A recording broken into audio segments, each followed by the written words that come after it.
I'm Terence. I did pharmacy back in NUS. I'm a current first year MD student.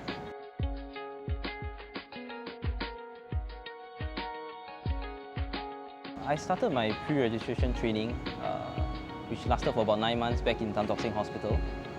So after that, I got my license in March. So I worked as an inpatient pharmacist in Tan Tock Seng Hospital before I joined the school in June. So what inspired me to take up medicine was I was always drawn to the intriguing nature of diagnosis. So having to piece together information such as scans, laboratory values, and signs and symptoms that patients present with to actually ultimately come up with a diagnosis. So that was really what drawn me to the school. I didn't thought of medicine when I was back in pharmacy school. It was only during the third year attachments to the hospital when I actually got exposure to see how the doctors were actually working in the wards, how they function together with the rest of the healthcare team. That was when it actually struck me to actually considering making a switch from pharmacy to medicine. I guess the intriguing nature of making diagnosis, piecing information such as labs, scans, and even signs and symptoms of patients to form a diagnosis. So that was what was really amazing to me. After the third year attachment, that was the point when I told myself that I could actually go ahead and pursue medicine as a career.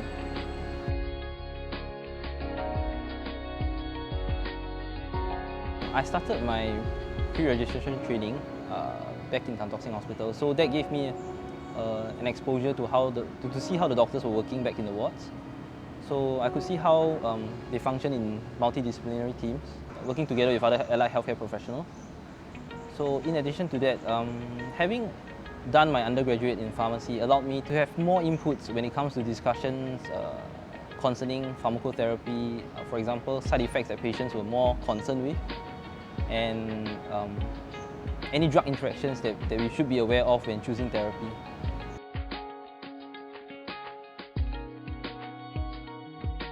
I guess the first main reason was the diversity of students and classmates that I'll be exposed to. So being able to work with people like engineers, accountants, nurses, or even healthcare administrators, that will make the whole learning process a lot more enriching. And I think another point is there's a very low student to teacher ratio. So in a way, many of the instructors who are clinicians, they actually know you by name. They could actually see you through the whole process of you growing and improving from a medical student all the way till you graduate. And finally, I think it's the integrated approach that the lessons are actually delivered. So, for example, having physiology, anatomy, embryology, and even practice course, which is weekly. Having all of this in sync allowed us to better understand why we make certain physical examinations or ask certain questions during history taking.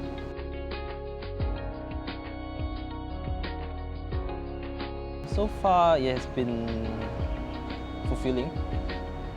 Yep. I guess for me, having gotten used to the didactic lectures back in NUS and back in my junior college days, switching it to a team lead kind of methodology was quite a big change for me. Back then, we could actually be passively absorbing or sometimes even dozing off in class. So right now, for the team lead sessions, learning is active. So we have to argue, we have to defend our choices, we have to convince our classmates. So in a way, this will make the whole learning process a lot faster. And we tend to remember important facts in a shorter time. Medical school is always tough, so I guess the support from the college masters, the faculty, as well as the teammates is really important to keep us going.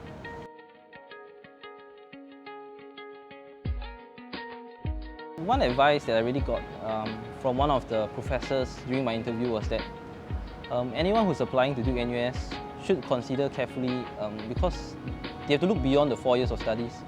You're actually committing to a 10 years change in your life. That's including the studies as well as the residency training. So I guess for any prospective students out there, if you're sure that you want medicine and you know what you're committing to, then just go for it.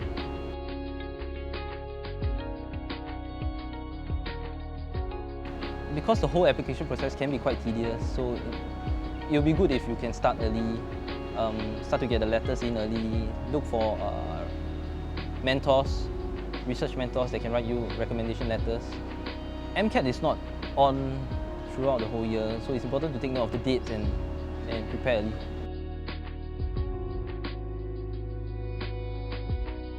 Having a background in pharmacy, so I see myself as being a doctor who will be aware of side effects of medications, drug interactions that we might be concerned about when choosing therapy.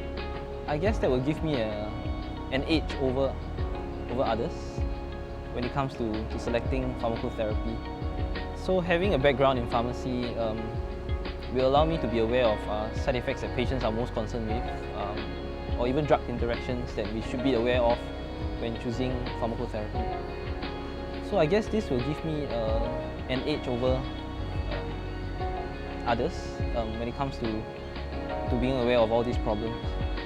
And the pharmacy undergraduate course actually gave me, we do have some modules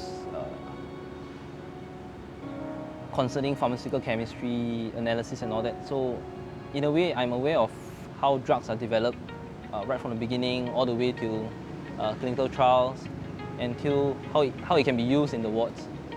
So yeah, that's a different perspective that I can offer to the class as well.